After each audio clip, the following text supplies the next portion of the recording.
नमस्कार, मैं हूं आपके साथ कविता राणा। उत्तर अमेरिका और दक्षिण अमेरिका में बटा अमेरिका एक ऐसा देश है जहां दिन पर दिन हिंदू धर्म तेजी से फैल रहा है।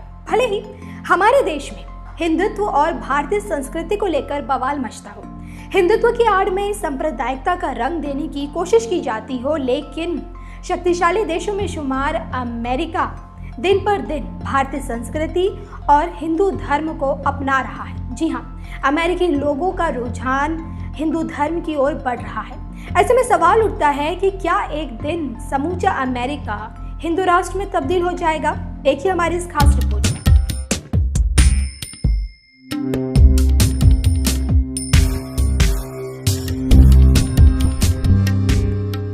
हिंदू किसी के लिए सनातन धर्म और किसी के लिए जीवन जीने का तरीका।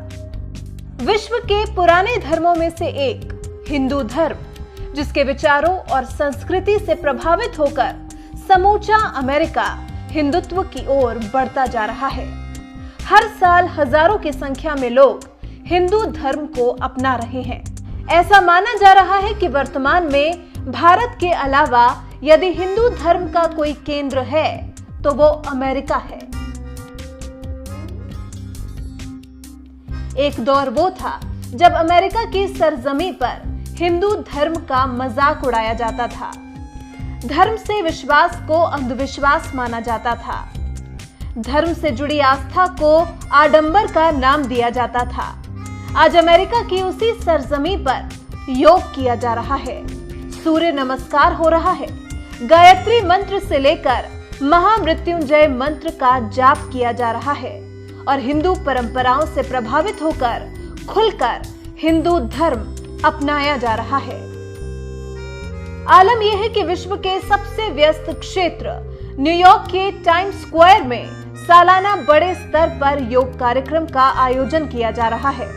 अमेरिकी यहूदियों से लेकर ईसाई लोग हाथों में कलावा बांध रहे हैं, हिंदू परंपराओं के अनुसार अपनों का श्राद्ध कर रहे हैं, वहीं धर्म से प्रभावित होकर इसकी दीक्षा ले रहे हैं।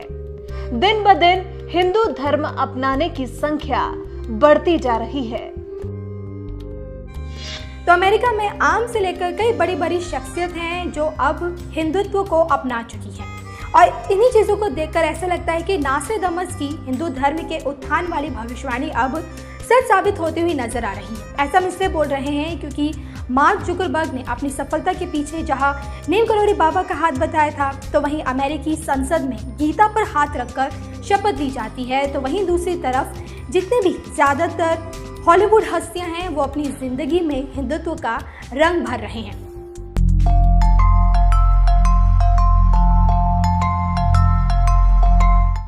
बढ़ते हिंदुत्व को देखते हुए अमेरिका में बड़े स्तर पर हिंदू मंदिरों और मठों का निर्माण हो रहा है।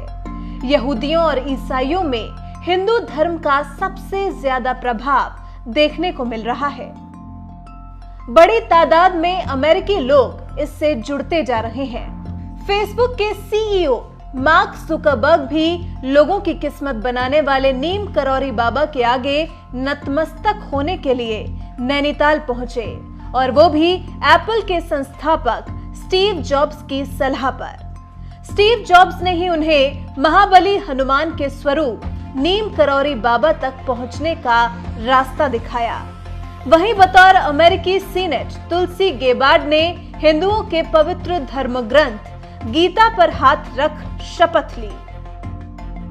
हाल ही में हॉलीवुड के जाने माने कलाकार सिल्वेस्टर स्टेलोन भारत में अपने बेटे का हिंदू परंपराओं से श्राद्ध करने आए थे। इसी तरह दक्षिण अफ्रीकन क्रिकेटर जॉन्टी रोड्स ने भी मानसिक शांति के लिए हिंदू मंदिरों में यज्ञ हवन किया। इतना ही नहीं, भारत की संस्कृति से प्रभावित होकर अपनी बेटी का नाम ही इंडिया रख दिया।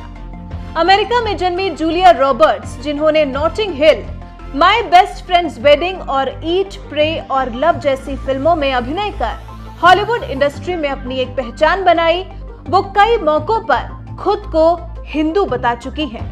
अमेरिका के मशहूर म्यूजिशियन जॉन कोल्ट्रान, जिनकी परवरिश ईसाई परिवार में हुई, लेकिन अब हिंदू धर्म ग्रहण कर चुके हैं। अमेरिकी गीतकार और गिटारिस्ट ट्रेवर हॉल भी हिंदू धर्म से इस कदर प्रभावित हुए कि उनके गीतों में संस्कृत के मंत्र मौजूद होते हैं। आज वो भारत में एक साधु का जीवन बिता रहे हैं। जेरी गार्सिया, जिन्होंने बतौर म्यूजिशियन एक बैंड को 30 सालों तक लीड किया, उनका भी बचपन से हिंदू धर्म की तरफ रुझान रहा है। मौत के बाद उनकी अस्थियों को ऋषिकेश में आकर गंगा नदी में प्रवाहित किया गया। जॉर्ज हैरिसन को दुनिया में रॉक म्यूजिक के जाने माने सितारों में गिना जाता है। 1960 में उन्होंने ईसाई धर्म छोड़कर हिंदू धर्म अपना लिया था। वो अक्सर अपने बैंड के बीच भी हिंदू धर्म का प्रचार किया करते थे और मौत के बाद उनकी अस्थियों को भी गंगा यमुना में प्रवाहित कर दिया गया था। इतना ही नहीं, अमेरिका के पूर्व राष्ट्रपति बराक ओबामा तक अपनी जेब में हनुमान चालीसा रखते थे। डोनाल्ड ट्रंप भी ये बात बखूबी जानते हैं कि उनके मुल्क में लोगों की बड़ी तादाद हिंदुत्व की ओर झुकती जा रही है और जो कि हिंदुओं की भी एक अच्छी खासी संख्या है। इसलिए उन्हें भी राष्ट्रपति चुनाव से पहले भारत दौरे पर आना पड़ा। तो हिंदू धर्म एक ऐसा धर्म है जो लोगों को प्रकृति से जोड़ता है, अहिंसा और शांति का पाठ पढ़ाता है। दुनिया का सबसे प्राचीन और तीसरा सबसे बड़ा धर्म माना जाता है। एक तरह से देखें तो हिंदू धर्म जीवन जीने का एक तरीका सिखाता है और हिंदू धर्म की इन्हीं चीज़ों से प्रभावित होकर अब अमेरिका के ज़्यादा से ज़्यादा लोग हिंदू धर्म को अपना रहे हैं और वो दिन दूर भी नहीं है जब अमेरिका एक हिंदू राष्ट्र में तब्दील हो सकता है। आपको हमारी स्टोरी कैसी लगी प्लीज़ हमें कमेंट करके ज़रूर बताइएगा और आपको क्या लगता है जिस तरह से अमेरिका में तेज़ी से लोग हिंदुत्व की ओर बढ़ रहे हैं, हिंदू धर्म को अपना रहे हैं, क्या एक दिन अमेरिका भी हिंदू बहुल राष्ट्र बन सकता है? प्लीज़ अपनी राय हमें ज़रूर बताइएगा।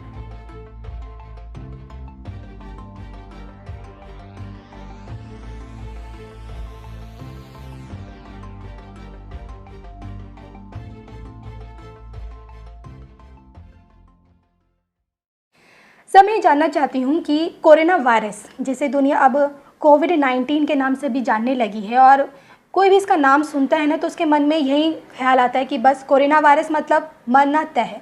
तो जो एक पैनिक क्रिएट किया जा रहा है, डर का माहौल, इस पर आप क्या कहेंगे? क्या हमें कोरोना वायरस से डरना चाहिए? देखिए, सबसे पहले तो मैं ये कहूँगा कि किसी भी बीमारी से दूर रहना अच्छी बात है जी। लेकिन अगर हम पुराने ऐसे बीमारियों से कंपेयर करके देखें, जैसे सार्स की बात हम करें, हम सब लोग उसको पहले भी झेल चुके हैं और उसमें जो मृत्यु के दर थे वो करीब 30% तक थे जी। अगर हम इस नए कोरोना वायरस की अगर हम बात करें तो अभी तक वर्ल्ड में कुल 1,01,800 केसेस रिपोर्ट हो चुके, जिसमें 3400 के करीब लोगों की मृत्यु हुई है जी। पहले भी साइंस से जो रिसर्च आया था कि इसकी मॉर्टलिटी यानी मरने की संभावनाएं 2% के आसपास है और अभी हम देखें डेटा भी यही कहता है कि तकरीबन 2 से 3% है। फिर हम फर्दर अगर एज में हम देखें या कौन से लोगों को ये ज़्यादा हो रहा है, तो ऐसे लोग जो ज़्यादा एज मतलब 40 से ऊपर, अमूमन 80 से ऊपर वालों को ज़्यादा तकलीफ है, या किडनी की बीमारी हो, डायबिटिक हो, या ऐसे लोग जिनका इम्यून सिस्टम कमज़ोर हो, जैसे जिनको कैंसर की दवाइयाँ चलती होती हैं, या कोई और भी ऐसी बीमारी है जिसमें उनकी प्रतिरोधक क्षमता कम है, तो ये सारे लोग हैं जिनमें मृत्यु दर बहुत ज़्यादा देखा गया है। लेकिन ओवरऑल अगर हम देखें तो ये 2 से 3% ही है। तो अगर हम दूसरे बीमारियों से कंपेयर करें, जिसको हमने पहले देखा हुआ सार्स को, उसके भी एपिडेमिक हुई थी, पैंडेमिक बल्कि था, उसके कंपेयर में तो इसकी मृत्यु दर तो बहुत ही कम है। तो इस तरीके से घबराने की हमें आवश्यकता नहीं है मृत्यु को लेकर कि हम सोचे कि हम मरने वाले हैं कोरोना वायरस अगर हो गया। तो पहली बात तो ये। दूसरी बात है कि अगर हम देखें कि ये फैलने की बात जो है, हाँ ये ज़रूर है कि इसके फैलने की क्षमता कुछ एक वायरस जो अभी तक देखे गए थे उनसे ज़्यादा है जी। लेकिन जिस तरीके से ये आप देखेंगे पूरे जो इन्फेक्टेड लोग हैं 1 लाख जिनकी हम बात कर रहे थे, उसमें तकरीबन 18 से 20% लोग ऐसे थे जिनको अस्पताल में इलाज कराने की आवश्यकता पड़ी और उसमें मृत्यु जो है वो 2 से 3% है। तो अगर ओवरऑल देखेंगे तो हम 90-80% तक के लोगों को घर पे रह के ही काम उनका ठीक हो जा रहा है, वो उससे निजात पा रहे हैं। तो शायद बचाव की ज़रूर आवश्यकता है, लेकिन शायद उतनी डरने की आवश्यकता तो हमें नहीं लगती है। सर, फैलने की बात आई तो मैं जानना चाहती हूँ कि आखिरकार जो कोरोना वायरस है वो किस तरह फैलता है? देखिए, मुख्य जो अभी तक देखा गया है कोरोना वायरस के फैलने का, वो ड्रॉपलेट इन्फेक्शंस, मतलब अगर कोई खांसी करे या छींके तो वो जो हवा में उसके ड्रॉपलेट्स या कण जो रह जाते हैं उसमें वायरस रहता है, और दूसरा आदमी अगर सांस लेता है तो वो कण जा सकता है। जैसे टीबी के मरीज को हम कहते थे कि भाई टीबी का मरीज है तो उसके पास आप ना जाएं, तो ये एक रूप है उसमें। और भी ऐसे बहुत सारे बीमारी थे जिसके फैलने का तरीका था। दूसरा कि कोई व्यक्ति अगर छींक रहा है तो वो जो छींक या उसके मुंह से जो कुछ अगर निकला और वो कोई सरफेस पे जाता है, टेबल पे, कुर्सियों पे या कहीं पे, तो वहाँ पे वायरस बोलते हैं कि 18 से 24 घंटे तक रह सकता है। या आप छींके और अपने हाथ में छींका या कपड़े में छींका या कुछ ऐसे है और उसी हाथ से आपने छुआ है तो उस जगह पे वो वायरस थोड़ी देर के लिए रहेगा। जी। तो ये इसका कॉमन मोड देखा गया है फैलने का।